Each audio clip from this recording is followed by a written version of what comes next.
Hi welcome you all. നീറ്റിൻ്റെ preparation ഗംഭീരമായി പോയിക്കൊണ്ടിരിക്കുന്നു എന്ന് വിചാരിക്കുന്നു. നമ്മൾ ഇന്ന് എടുക്കാൻ പോകുന്ന ടോപ്പിക്ക് സെല്ലുലാർ റെസ്പിറേഷൻ എന്ന +1 ടോപ്പിക്കിലെ ചാപ്റ്ററിലെ ഏറ്റവും പ്രധാനപ്പെട്ട ഒരു ഏരിയ ആണ്. That is glycolysis. ഈ ഗ്ലൈക്കോളൈസിസ് ടോപ്പിക്ക് ശരിക്കും ഫിസിയോളജി, പ്രത്യേകിച്ച് പ്ലാൻ ഫിസിയോളജി പാർട്ടിൽ ഏറ്റവും പ്രധാനപ്പെട്ട ഒരു ഏരിയ ആണ്. ഗ്ലൈക്കോളൈസിസിനെ ടച്ച് ചെയ്യാതെ ക്വസ്റ്റ്യൻസ് സാധാരണ ഉണ്ടാവാറില്ല. അപ്പം നമ്മൾ ഇന്ന് പഠിക്കാൻ പോകുന്നത് എന്താണ് ഗ്ലൈക്കോളൈസിസ്, ഗ്ലൈക്കോളൈസിസിൽ എന്തെല്ലാം കാര്യങ്ങൾ സംഭവിക്കും, ഗ്ലൈക്കോളൈസിസിൽ ഉണ്ടാവുന്ന കോമ്പൗണ്ടുകൾ ഏതൊക്കെ, ഗ്ലൈക്കോളൈസിസിലെ എനർജി ഉണ്ട്, ഈ കാര്യങ്ങളൊക്കെ ഒന്ന് നോക്കിയാലോ. യെസ്, നമുക്ക് ആദ്യം കേൾക്കേണ്ടത് ഗ്ലൈക്കോളൈസിസ് എന്ന ടേം എവിടെ നിന്ന് വന്നു എന്നാണ്. അപ്പോൾ അതാണ് നമ്മൾ ആദ്യം കേൾക്കാൻ പോകുന്നത്.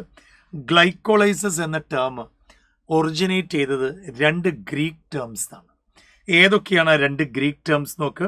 ഒന്ന് ഗ്ലൈക്കോസ്, മീനിങ് എന്താ, ഷുഗർ. മറ്റൊന്ന് നോക്ക് ലൈസസ്, ലൈസസിൻ്റെ മീനിങ് എന്താ, സ്പ്ലിറ്റിംഗ്. അപ്പോൾ ഈ 2 കാര്യങ്ങൾ ആദ്യം നമ്മൾ അറിയണം. അപ്പോൾ ഗ്ലൈക്കോലൈസിസ് എന്ന ടേം ഉദ്ദേശിക്കുന്നത് സ്പ്ലിറ്റിംഗ് ഓഫ് ഷുഗർ ആണ്. അപ്പോൾ അത് ഓക്കെയാണല്ലോ. ഇനി നമ്മൾ അറിയേണ്ടത് ഗ്ലൈക്കോലൈസിസിൽ എന്താ സംഭവിക്കുന്നതെന്ന്. അപ്പോൾ ഗ്ലൈക്കോലൈസിസിൽ എന്താ സംഭവിക്കുന്നതെന്ന് അറിയാനായിട്ട് ഗ്ലൈക്കോലൈസിസിൻ്റെ ഡെഫിനേഷൻ ഒന്ന് അറിയണ്ടേ. അപ്പോൾ ആ ഗ്ലൈക്കോലൈസിസിൻ്റെ ഡെഫിനേഷൻ കേൾക്കുന്നതിന് മുമ്പ് ഈ ഗ്ലൈക്കോലൈസിസ്, അതായത് ഗ്ലൂക്കോസ് സ്പ്ലിറ്റ് ചെയ്യുമെന്നും ഈ സ്പ്ലിറ്റിംഗ് ഏതൊക്കെ തരത്തിലാണ് എന്നും നമ്മൾ ആദ്യം കണ്ടുപിടിച്ച ആൾക്കാരെ പരിചയപ്പെടണം. അപ്പം ഇതിനെക്കുറിച്ച് ആദ്യം പറഞ്ഞ ആൾക്കാരുടെ പേര് നമുക്കൊന്ന് ചെക്ക് ചെയ്യാം. സോ ദേ ആർ 3 പേരാണുള്ളത്. ഒന്ന് Gustav Embden, Otto Meyerhof and J Parnas. ഈ 3 പേരാണ് യഥാർത്ഥത്തിൽ ഗ്ലൈക്കോളൈസിസിൻ്റെ സ്റ്റെപ്സ് എലൂസിഡേറ്റ് ചെയ്തത്. അതുകൊണ്ട് തന്നെ നമ്മൾ ഗ്ലൈക്കോളൈസിസിനെ വിളിക്കുന്ന മറ്റൊരു പേരുണ്ട് EMP pathway. So glycolysis is also known as Embden, Meyerhof and Parnas pathway. ഇങ്ങനൊരു പേരിലും അറിയപ്പെടുന്നുണ്ട്. അപ്പോൾ അടുത്തൊരു പ്രോബ്ലം വരും. ഇത് എയറോബിക് ഓർഗാനിസത്തിലാണോ എനേറോബിക് ഓർഗാനിസത്തിലാണോ സംഭവിക്കുന്നതെന്ന് ചോദിക്കാം. അപ്പം നമ്മൾ പറയേണ്ട എല്ലാ ലിവിങ് ഓർഗാനിസംസിലും ഗ്ലൈക്കോളൈസിസ് നടക്കും. എനേറോബിക് ഓർഗാനിസത്തിൽ, അതായത് എനേറോബിക്, ഓക്സിജൻ്റെ ആബ്സെൻസിൽ ജീവിക്കുന്ന ഓർഗാനിസംസിൽ ഇത് മാത്രമേ ഉള്ളൂ എന്ന കാര്യം കൂടെ അറിയണം. പിന്നെ എന്താണ് ഇതിൽ നടക്കുന്നത്? അപ്പോൾ ആദ്യം കേൾക്കേണ്ടത് glycolysis the only process of respiration in anaerobic organism. അങ്ങനെയെങ്കിൽ ഗ്ലൈക്കോളൈസിസിൽ എന്താ സംഭവിക്കുന്നത്? ഗ്ലൂക്കോസ് അണ്ടർഗോ പാർഷ്യൽ ഓക്സിഡേഷൻ, ഭാഗികമായിട്ടാണ് ബ്രേക്ക് ചെയ്യുക, to form 2 molecules of pyruvic acid. കണ്ടോ, 2 മോളിക്യൂൾ പൈറുവിക് ആസിഡ് ഫോം ചെയ്യുന്ന ഒരു മഹാസംഭവം തന്നെയാണ് ഗ്ലൈക്കോളൈസിസ് എന്ന് പറയുന്നത്. അപ്പോൾ അടുത്ത ചോദ്യം വരും, ഈ പ്ലാന്റ്സിൽ അങ്ങനെയെങ്കിൽ ഈ ഗ്ലൂക്കോസ് എവിടെ നിന്നാണ് ഉണ്ടാകുന്നത്?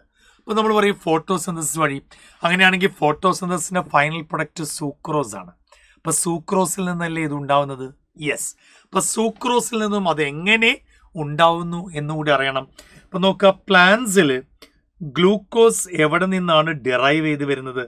From sucrose, which is the end product. കണ്ടോ, which is the end product of photosynthesis, which is the end product of photosynthesis. അപ്പോൾ സൂക്രോസിന് എന്താ സംഭവിക്കുക? Sucrose is converted into glucose and fructose. Sucrose ഗ്ലൂക്കോസും fructose ആയിട്ട് മാറും by the enzyme invertase. അപ്പോൾ invertase എന്ന് പറയുന്ന ഒരു എൻസൈമാണ് യഥാർത്ഥത്തിൽ സൂക്രോസിനെ ഗ്ലൂക്കോസും ഫ്രക്ടോസുമായിട്ട് കൺവേർട്ട് ചെയ്യുന്നത്. ആ ഗ്ലൂക്കോസ് ആണ് യഥാർത്ഥത്തിൽ ഗ്ലൈക്കോളൈസിസിലേക്ക് കയറി ആ പാത്വേ കണ്ടിന്യൂ ചെയ്യുന്നത്. അപ്പോൾ ഗ്ലൂക്കോസിന് എന്തൊക്കെ കാര്യങ്ങൾ സംഭവിച്ചിട്ടാണ് പൈറുവിക് ആസിഡ് ആയിട്ട് മാറുന്നത് എന്നുകൂടെ അറിയണ്ടേ. So we have to know the steps of glycolysis. അപ്പോൾ ഗ്ലൈക്കോളൈസിസിൻ്റെ സ്റ്റെപ്സിലേക്ക് നമുക്കൊന്ന് പോയി നോക്കിയാലോ. ഏകദേശം 10 സ്റ്റെപ്പുകളാണ് ഗ്ലൈക്കോളൈസിസിലുള്ളത്. ആ സ്റ്റെപ്പുകൾ നമുക്കൊന്ന് ചെക്ക് ചെയ്ത് നോക്കാം. എക്സാക്ട്ലി. അപ്പം ഞാൻ ആദ്യം ഒരു ഷോർട്ട് ഫോമിൽ ഞാൻ സ്റ്റെപ്സ് പറയാം, പഠിക്കാനുള്ള എളുപ്പത്തിൽ. ഓക്കെ, ഒരു ഷോർട്ട് ഫോം, ഒരു short code. So let's move to the steps in glycolysis. അപ്പോൾ നമ്മൾ ഗ്ലൈക്കോളൈസിസിൻ്റെ സ്റ്റെപ്സ് പറയുമ്പോൾ 10 സ്റ്റെപ്പാണല്ലോ നമ്മൾ പറയേണ്ടത്. അതിൽ ഏറ്റവും ആദ്യം പറയേണ്ടത് ആരെക്കുറിച്ചാണെന്നറിയോ? ഗ്ലൂക്കോസിനെ കുറിച്ചാണ്. ഇപ്പോൾ ഗ്ലൂക്കോസ് നമ്മൾ സാധാരണ പോലെ ഇങ്ങനെ എഴുതി കാണിച്ചു. ഓക്കെ, ആ ഗ്ലൂക്കോസിന് എന്ത് സംഭവിക്കും?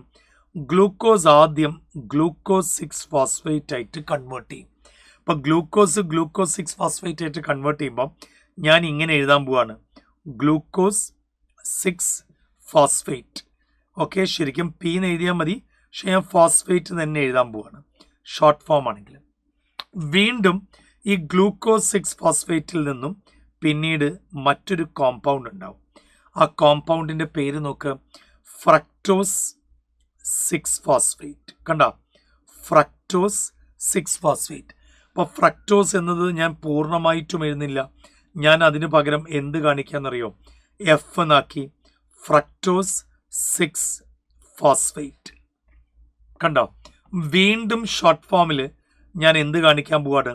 അടുത്ത കോമ്പൗണ്ട് കാണിക്കാൻ പോവാണ്. അടുത്ത കോമ്പൗണ്ട് ഏതാ? Fructose 6 phosphate. 6ാമത്തെ കാർബൺ ആറ്റത്തിൽ ഫോസ്ഫേറ്റ് ഉണ്ടല്ലോ. ആ ഫ്രക്ടോസ് 6 ഫോസ്ഫേറ്റ് എന്ത് സംഭവിക്കും? ഒരു ATP കൂടെ ആഡ് ചെയ്തിട്ട് ഫ്രക്ടോസ് 16 ബൈഫോസ്ഫേറ്റ് ആയിട്ട് മാറി. ഫ്രക്ടോസ് 16 ബൈഫോസ്ഫേറ്റ് ആയിട്ട് മാറി, അല്ലെങ്കിൽ ബിസ്ഫോസ്ഫേറ്റ് ആയിട്ട് മാറി. ഈ ഫ്രക്ടോസ് 16 ബിസ്ഫോസ്ഫേറ്റ് അല്ലെങ്കിൽ ബൈഫോസ്ഫേറ്റ് 2 കോമ്പൗണ്ട്സ് ആയിട്ട് ബ്രേക്ക് ചെയ്യും. അപ്പോൾ ഏതൊക്കെയാ 2 കോമ്പൗണ്ട്സിൻ്റെ ഷോർട്ട് ഫോം ഒന്ന് കേൾക്കാം. ആ 2 കോമ്പൗണ്ടുകളാണ്, ഒന്ന് ഗ്ലിസറാൽഡിഹൈഡ് 3 ഫോസ്ഫേറ്റ്. അപ്പോൾ നമുക്ക് വേണമെങ്കിൽ അതിനെ GLAP എന്ന് എഴുതാം, ഗ്ലിസറാൽഡിഹൈഡ് 3 ഫോസ്ഫേറ്റ്. മറ്റൊന്ന് DHAP, ഡൈഹൈഡ്രോക്സി എസറ്റോൺ ഫോസ്ഫേറ്റ്. ഒന്ന് ലാപ്പും ഒന്ന് ഡാപ്പും. എന്ത് എളുപ്പം നോക്ക് പറയാൻ, ഒന്ന് ലാപ്പും ഒന്ന് ഡാപ്പും. ഈ ഡാപ്പ് ഡൈഹൈഡ്രോക്സി എസറ്റോൺ ഫോസ്ഫേറ്റ്. ആ ഡൈഹൈഡ്രോക്സി എസറ്റോൺ ഫോസ്ഫേറ്റ് ഉണ്ടായ ഉടനെ ലാപ്പായിട്ട് മാറും, എന്ന് വെച്ചാൽ ഗ്ലിസറാൽഡിഹൈഡ് 3 ഫോസ്ഫേറ്റ് ആയിട്ട് മാറും. അപ്പോൾ അതൊരു റിവേഴ്സിബിൾ റിയാക്ഷനാണ്. ഈ ഉണ്ടായ ഡാപ്പിന് പിന്നീട് എന്ത് സംഭവിക്കും എന്നറിയണം. അപ്പോൾ വീണ്ടും ഞാൻ ആ GLAP ഇവിടെ എഴുതാൻ പോവാണ്. ഡാപ്പ് ഉണ്ടായ ഉടനെ ലാപ്പായിട്ട് മാറി. അപ്പം ഞാനിവിടെ ലാപ്പ് കാണിക്കാൻ പോവാണ്. ഞാനിവിടെ ലാപ്പ് ഒരിക്കൽ കൂടി കാണിച്ചു, ഗ്ലിസറാൽഡിഹൈഡ് 3 ഫോസ്ഫേറ്റ്.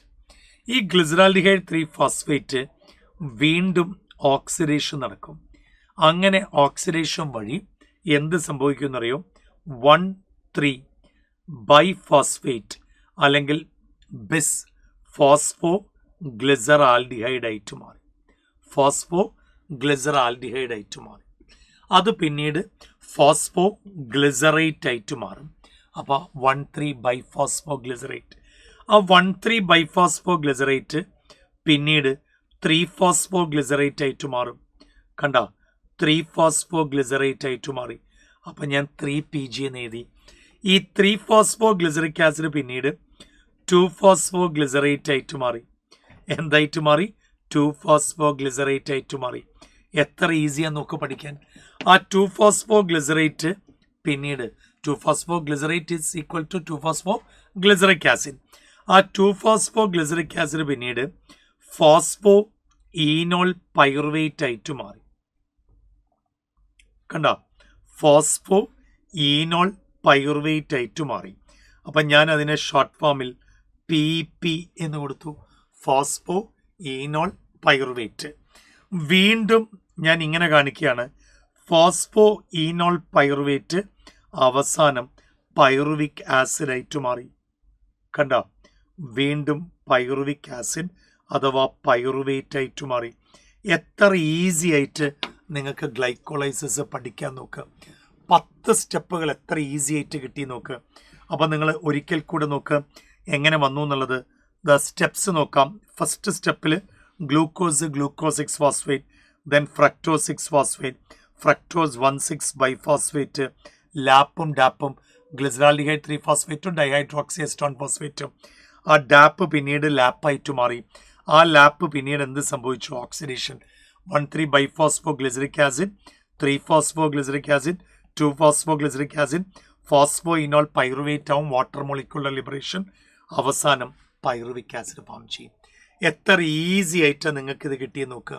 അങ്ങനെയാണെങ്കിൽ ഈ ഗ്ലൈക്കോളൈസിസിൽ എന്തുമാത്രം എനർജി ഉണ്ടാവുന്നു അതും കൂടെ പഠിക്കണ്ടേ, അതിൻ്റെ എൻസൈമും പഠിക്കണ്ടേ.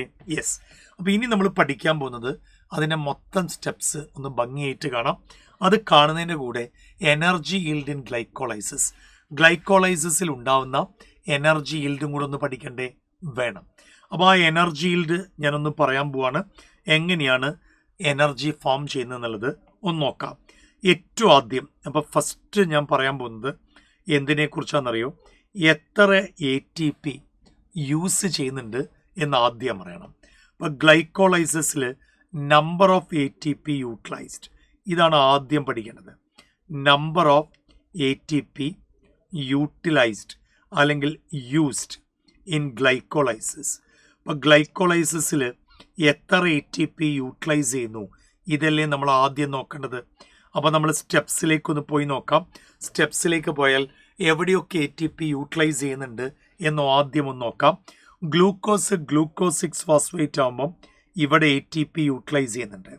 അപ്പം ഞാനിവിടെ ഒരു ATPയെ കാണിച്ചു.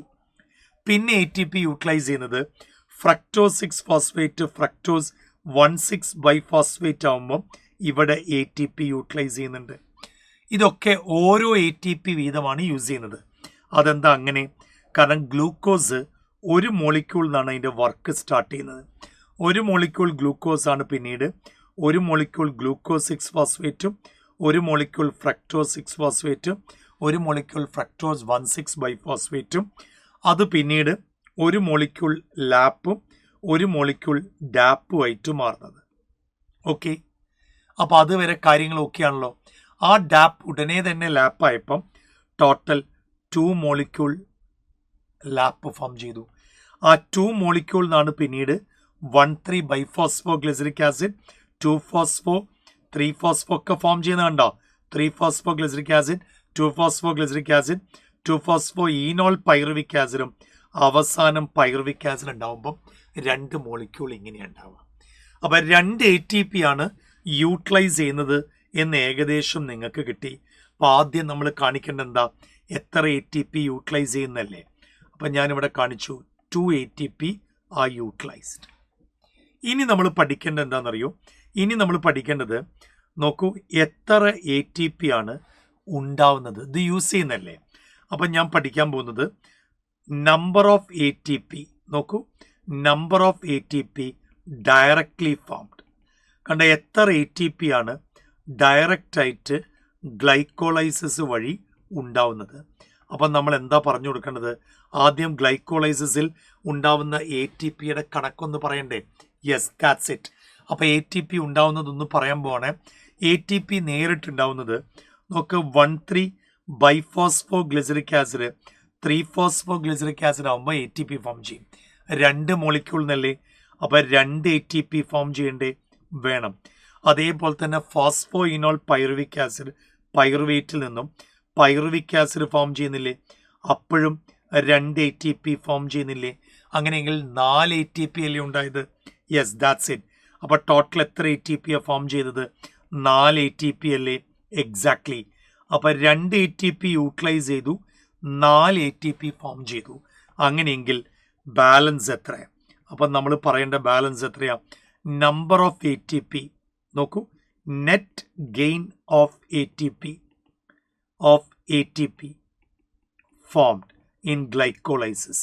അപ്പോൾ ഗ്ലൈക്കോളൈസിസിൽ നെറ്റ് ഗെയിൻ എത്രയാന്ന് ചോദിച്ചാൽ നമ്മൾ പറഞ്ഞു കൊടുക്കേണ്ടത് ഈ 4ൽ നിന്നും 2 പോയാൽ 2 ATP അല്ലേ നെറ്റ് ഗെയിൻ.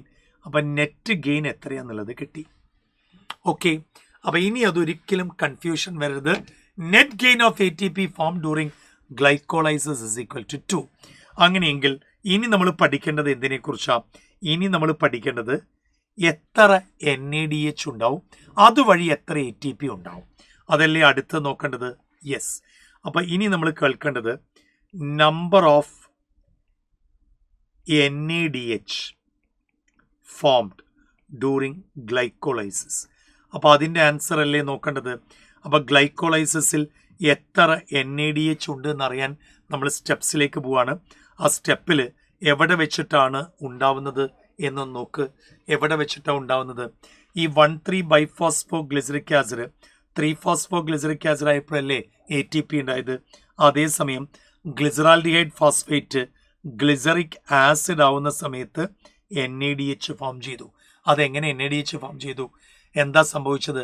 ആൽഡിഹൈഡിന് ഹൈഡ്രജൻ റിമൂവ് ചെയ്തു. ആ ഹൈഡ്രജനെ NAD വാങ്ങി. അങ്ങനെ NAD വാങ്ങിയിട്ട് എന്തായിട്ട് മാറി? NADH ആയിട്ട് മാറി. എത്ര NADH? 2 NADH. ഓക്കെ, അപ്പം 2 NADH ആണ്. 2 മോളിക്യൂളിൽ നിന്ന് 2 എണ്ണം, 1 മോളിക്യൂളിൽ നിന്ന് 1 എണ്ണം. അപ്പം ടോട്ടൽ എത്ര NADH ഫോം ചെയ്ത് നോക്ക്? 2 NADH ഇവിടെ ഫോം ചെയ്തു. അപ്പോൾ അതിൽ നമ്മൾ അറിയേണ്ടത് ഒരു NADH എന്ന് പറയുന്നത് ഇസ് ഈക്വൽ ടു എത്ര ATP ആണ്? ഒരു NADH എന്ന് പറയുന്നത് 3 ATP ആണ്. അപ്പം 2 NADH എത്ര ATP കിട്ടി? 2 NADH is equal to 6 ATP കിട്ടിയില്ലേ? 6 ATP കിട്ടിയില്ലേ? യെസ്. അപ്പോൾ 6 ATP ആണ് നമ്മൾ NADH എന്ത് കിട്ടുന്നത്? ടോട്ടൽ കിട്ടുന്നത്. അപ്പോൾ ടോട്ടൽ നമ്പർ ഓഫ് ATP എത്രയാന്നുള്ള ചോദ്യം വേണ്ടേ? വേണം. അപ്പോൾ അടുത്ത് നമ്മൾ അതല്ലേ നോക്കേണ്ടത്? Total number of ATP formed ഒന്ന് നോക്കാം. Yes, total number of ATP formed during glycolysis. അപ്പോൾ total number of ATP formed during glycolysis എത്രയാണ് നമ്മൾ പറയാം? During glycolysis. അപ്പം ഡയറക്റ്റായിട്ട് ഫോം ചെയ്യുന്നതിലെ നെറ്റ് ഗെയിന് 2 ആണ്. അതേപോലെ NADH വഴി 6 ആണ്. അപ്പോൾ ടോട്ടൽ എത്ര വന്നു? 8 അല്ലേ കറക്റ്റ് ആൻസർ? 8 ATP. അപ്പം ടോട്ടൽ നെറ്റ് ഗെയിൻ ചോദിച്ചാൽ 8 ATP ആണ്. അപ്പോൾ ഈ ഒരു ഇക്വേഷൻ നിങ്ങൾ നന്നായിട്ട് പഠിക്കാൻ പറ്റുവാണെങ്കിൽ ഗ്ലൈക്കോളൈസിസ് സെറ്റായി. അതായത് എത്ര ATP യൂട്ടിലൈസ് ചെയ്തു? 2. എത്ര ATP directly formed? 4. Net gain എത്രയാ? 2. NADH വഴി എത്ര ATP? NADHൽ നിന്നും NADH ഉണ്ടാവണമെങ്കിൽ നിങ്ങൾക്ക് കാണാം നമ്മൾ നേരത്തെ കണ്ട സ്റ്റെപ്സിൽ. ആ NADH പിന്നീട് മൈറ്റോകോൺട്രിയയിൽ പോയി ഓക്സിഡേറ്റീവ് പ്രോസസ്സ് വഴിയാണ്. ഓക്കെ, ഓക്സിഡേറ്റീവ് ഫോസ്ഫോറൈലേഷൻ വഴിയാണ് ATP ഫോം ചെയ്യാം. അങ്ങനെ ഈ 2ഉം ഈ 6ഉം കൂടെ കൂട്ടിയാൽ 8 ATP ആണ് ടോട്ടൽ നമ്പർ ഓഫ് ATP. അപ്പം ഇനി മറക്കരുത്. അങ്ങനെയാണെങ്കിൽ ഇതിൻ്റെ എൻസൈം ഒന്ന് നമുക്ക് നോക്കണ്ടേ? വേണം. ആ എൻസൈമും കൂടി ഒന്ന് നോക്കാം. അപ്പോൾ ആ എൻസൈം ഏതാണ്, എവിടെയൊക്കെയാണ് എൻസൈം വരുന്നത് എന്നൊന്നും അറിയണ്ടേ? ഇപ്പം ഗ്ലൂക്കോസ് 6 ഫോസ്ഫേറ്റ് ആകുമ്പം ഇവിടെ ഏത് എൻസൈമാണ് ഉണ്ടാവുക എന്നറിയണ്ടേ? ഇവിടെ വരുന്ന എൻസൈമാണ് ഹെക്സോകൈനേസ്. കാരണം ATP എവിടെയാണോ വരുന്നത് അവിടെ കൈനേസ് എന്ന് പറഞ്ഞൊരു എൻസൈം ഉണ്ടാവും. അപ്പോൾ അതിൽ 6 കാർബൺ കോമ്പൗണ്ട് ആയതുകൊണ്ട് ഹെക്സോകൈനേസ്. ഓക്കെ, അടുത്തത് ഗ്ലൂക്കോസ് 6 ഫോസ്ഫേറ്റ് ഫ്രക്ടോസ് 6 ഫോസ്ഫേറ്റ് ആകുമ്പം അതൊരു ഐസോമറൈസേഷൻ റിയാക്ഷൻ അല്ലേ? അപ്പം നമുക്കിവിടെ ഈസി ആയിട്ട് എഴുതി വെക്കാം, ഇത് ഐസോമറൈസ് എൻസൈമാണ്. അടുത്ത് നോക്കുക അത് എന്ത് ഐസോമറൈസ് ആണ് എന്ന് നമുക്ക് നോക്കാം. വീണ്ടും അടുത്ത കോമ്പൗണ്ട് നോക്ക്, ഫ്രക്ടോസ് 6 ഫ്രക്ടോസ് 1,6 ബൈഫോസ്ഫേറ്റ്. അവിടെ ATP വന്നില്ലേ? അപ്പോൾ ATP ഉള്ള സ്ഥലത്ത് കൈനേസ് വരണ്ടേ? അപ്പോൾ ഇവിടെ കൈനേസ് വരണം. ഇവിടെ നോക്ക്, ഫ്രക്ടോസ് 1,6 ബൈഫോസ്ഫേറ്റ് ബ്രേക്ക് ചെയ്തു. അങ്ങനെ ലാപ്പും ഡാപ്പും ആയിട്ട് മാറി. അങ്ങനെ 2 കോമ്പൗണ്ട് ഉണ്ടാവാൻ സഹായിക്കുന്ന എൻസൈം ആൽഡോലേസ് ആണ്. ആൽഡോലേസ്. വീണ്ടും ഡാപ്പ് ലാപ്പായിട്ട് മാറി. കണ്ടോ, ലാസ്റ്റ് DHAP ലാപ്പായിട്ട് മാറി. അപ്പോൾ ഇവിടെ സഹായിക്കുന്ന എൻസൈം ഏതാ? ഇവിടെ സഹായിക്കുന്ന എൻസൈം വീണ്ടും ഐസോമറൈസ് വന്നു. ഐസോമറൈസേഷൻ റിയാക്ഷൻ അല്ലേ? ഇനി ലാപ്പ് എന്ന് പറയുന്ന ഗ്ലിസറാൽഡിഹൈഡ് 3 ഫോസ്ഫേറ്റ് 1,3 ബൈഫോസ്ഫോ ഗ്ലിസറിക് ആസിഡ് ആയിട്ട് മാറിയില്ലേ? അവിടെ NADH വരുന്ന ഒരു ഓക്സിഡേഷൻ റിയാക്ഷൻ അല്ലേ? അപ്പോൾ അവിടെ ഏത് എൻസൈമാണ് വരേണ്ടത്? അവിടെ ഡീഹൈഡ്രോജനേസ് എൻസൈം വന്നു. കണ്ട, ഡീഹൈഡ്രോജനേസ് എൻസൈം വന്നു. ഓക്കെ, എന്ത് ഡീഹൈഡ്രോജനേസ് ആണെന്ന് നമുക്ക് ചെക്ക് ചെയ്യാം. അടുത്തതിൽ നോക്ക്, ATP വന്ന് കണ്ടോ? ATP അവിടെ ഉണ്ടെങ്കിൽ അവിടെ കൈനേസ് വരണമെന്നാണ്. അടുത്ത് നോക്ക്, 3 phospho glyceric acid 2 phospho glyceric acid ആകുമ്പം അതൊരു പൊസിഷൻ ഷിഫ്റ്റിംഗ് ആണ്. അപ്പോൾ അത് മ്യൂട്ടേസ് എന്ന് പറയുന്ന ഒരു എൻസൈമാണ്. ഇനി 2 phospho glyceric acid phospho enol pyruvate ആയില്ലേ? അന്നേരം അവിടെ എന്താ സംഭവിക്കുക? ഒരു വാട്ടർ മോളിക്യൂൾ റിലീസ് ചെയ്യും. ഓക്കെ, ഇവിടെ ഒരു വാട്ടർ മോളിക്യൂൾ റിലീസാവും. അങ്ങനെ വാട്ടർ മോളിക്യൂൾ റിലീസാക്കാൻ സഹായിക്കുന്ന എൻസൈമിനെ കുറിച്ച് ഒന്ന് നോക്ക്, ഇനോലേസ്. ഇവിടെ ഇനോലേസ് ആണ് വരിക. അവസാനം വീണ്ടും ATP കണ്ടോ? പൈറുവിക് ആസിഡ് ഉണ്ടാകുമ്പോൾ അവിടെ ഒരു ATP ഉണ്ട്. അപ്പോൾ ഇവിടെ കൈനേസ് വീണ്ടും വരൂലേ? യെസ്. അപ്പോൾ എല്ലാ എൻസൈമുകളെ കുറിച്ചും നിങ്ങൾക്കൊരു ഐഡിയ കിട്ടി. ഞാൻ എൻസൈമിൻ്റെ ഒക്കെ പേര് വേണമെങ്കിൽ ആഡ് ചെയ്യാം. ഇവിടെ നോക്ക്, ഇവിടെ നമ്മൾ ഗ്ലൂക്കോസ് കൈനേസ്, ഏത് കൈനേസ്? ഹെക്സോ. കാരണം ഗ്ലൂക്കോസ് ഒരു 6 കാർബൺ കോമ്പൗണ്ട് ആണ്. അങ്ങനെയാണെങ്കിൽ ഗ്ലൂക്കോസ് 6 ഫോസ്ഫേറ്റ് ഫ്രക്ടോസ് 6 ഫോസ്ഫേറ്റ് ആകുമ്പം ഐസോമറൈസേഷൻ റിയാക്ഷൻ അല്ലേ? അപ്പോൾ ഐസോമറൈസ് എൻസൈം അല്ലേ? എന്ത് ഐസോമറൈസ് എന്ന് ചോദിച്ചാൽ ആ സബ്സ്ട്രേറ്റിൻ്റെ പേര് എഴുതണം. Phospho gluco isomerise. കണ്ടോ? ഫോസ്ഫോ ഗ്ലൂക്കോ ഐസോമറൈസ് അല്ലെങ്കിൽ ഫോസ്ഫോ ഗ്ലൂക്കോസ് ഐസോമറൈസ്. ഇനി അടുത്തത് ഫ്രക്ടോസ് 6 ഫോസ്ഫേറ്റ് ഫ്രക്ടോസ് 1,6 ബൈഫോസ്ഫേറ്റ് ആയിട്ട് മാറും. അവിടെ കൈനേസ് അല്ലേ സഹായിക്കുന്നത്? എന്ത് കൈനേസ് എന്നൊരു ചോദ്യം വരും. അപ്പോൾ ആ സബ്സ്ട്രേറ്റിൻ്റെ പേര് ആലോചിക്കുക. Phospho fructo kinase. എത്ര ഈസി ആയിട്ട് ഓർത്തിരുന്നു. വീണ്ടും ആൽഡോലൈസ് കാണാം, അത് ആൽഡോലൈസ് തന്നെയാണ്. ഇനി DHAP എന്ന് പറയുന്ന കോമ്പൗണ്ട് നോക്ക് ലാപ്പായിട്ട് മാറി. DHAP നോക്ക് ഗ്ലിസറാൽഡിഹൈഡ് 3 ഫോസ്ഫേറ്റ് ഐസോമറൈസ് എൻസൈം അല്ലേ? ഏത് ഐസോമറൈസാണ് നമ്മൾ യൂസ് ചെയ്യുക? അതും കോമ്പൗണ്ടിൻ്റെ പേര് നോക്കിയാൽ പോരെ. ഏതാ കോമ്പൗണ്ടിൻ്റെ പേര്? ഒന്നെങ്കിൽ ഗ്ലിസറാൽഡിഹൈഡ് ഫോസ്ഫോ ഗ്ലിസറാൽഡിഹൈഡ് ഐസോമറൈസ്, അല്ലെങ്കിൽ ഇതൊരു 3 കാർബൺ കോമ്പൗണ്ട് ആയതുകൊണ്ട് ട്രയോസ് ഫോസ്ഫേറ്റ് എന്ന് യൂസ് ചെയ്യാം. 3 കാർബൺ കോമ്പൗണ്ട് ആയതുകൊണ്ട് ട്രയോസ് ഫോസ്ഫേറ്റ് എന്ന് വേണമെങ്കിൽ യൂസ് ചെയ്യാം. എത്ര ഈസി ആയിട്ട് ഓർത്തിരുന്നു. വീണ്ടും നോക്ക്, ഗ്ലിസറാൽഡിഹൈഡ് ഫോസ്ഫേറ്റ് ഡീഹൈഡ്രോജനേസ് വഴിയല്ലേ? ഇപ്പം എന്ത് ഡീഹൈഡ്രോജനേസ് എന്ന് ചോദിച്ചാൽ നമ്മൾ എന്താ പറയുക? ഗ്ലിസറാൽഡിഹൈഡ് ഫോസ്ഫേറ്റ് ഡീഹൈഡ്രോജനേസ്. സബ്സ്ട്രേറ്റിൻ്റെ പേരിലായിരിക്കും എപ്പോഴും ആ എൻസൈം അറിയപ്പെടുക. വീണ്ടും നോക്ക്, 1,3 biphospho glyceric acid 3 phospho glyceric ആസിഡായി. എന്ത് കൈനേസ് എന്ന് ചോദിച്ചാൽ നിങ്ങൾക്ക് ഈസി ആയിട്ട് പറയാം. ആ ഒരു കോമ്പൗണ്ടിൻ്റെ പേര് ആലോചിക്കുക. ഫോസ്ഫോ ഫ്രക്ടോ അല്ലല്ലോ, ഇവിടെ ഫോസ്ഫോ ഗ്ലിസറോ കൈനേസ്. ഇവിടെ എന്ത് മ്യൂട്ടേസ് എന്ന് ചോദിച്ചാലോ ഇതേപോലെ ഫോസ്ഫോ ഗ്ലിസറോ മ്യൂട്ടേസ്. ഇതേപോലെ ഇനോലൈസ് കണ്ടോ? ഇനോലൈസ് തന്നെയാണ്. ഇവിടെ എന്ത് കൈനേസാ? ഇവിടെ പൈറുവിക് ആസിഡ് ഉണ്ടാവുന്നത് കൊണ്ടും ഫോസ്ഫോ ഇനോൾ പൈറുവേറ്റ് ആയതുകൊണ്ടും പൈറുവേറ്റ് കൈനേസ് എന്ന് യൂസ് ചെയ്യാം. Pyruvate kinase. അപ്പോൾ മക്കളെ, ഒരുപാട് കോംപ്ലിക്കേറ്റഡ് ആയിട്ടുള്ള കാര്യങ്ങളൊന്നുമില്ല. ഓരോന്നും എടുത്തു കഴിഞ്ഞാൽ ഓർത്തിരിക്കാൻ എളുപ്പമാണ്. അപ്പോൾ ഓരോന്നായിട്ട് നോക്ക്. ഗ്ലൂക്കോസ് 6 ഫോസ്ഫേറ്റ് ഫ്രക്ടോസ് 1,6 ബൈഫോസ്ഫേറ്റ് ലാപ്പും ഡാപ്പും ഡൈഹൈഡ്രോക്സി എസ്റ്റോൺ ഫോസ്ഫേറ്റ് ഉടനെ തന്നെ ലാപ്പായി.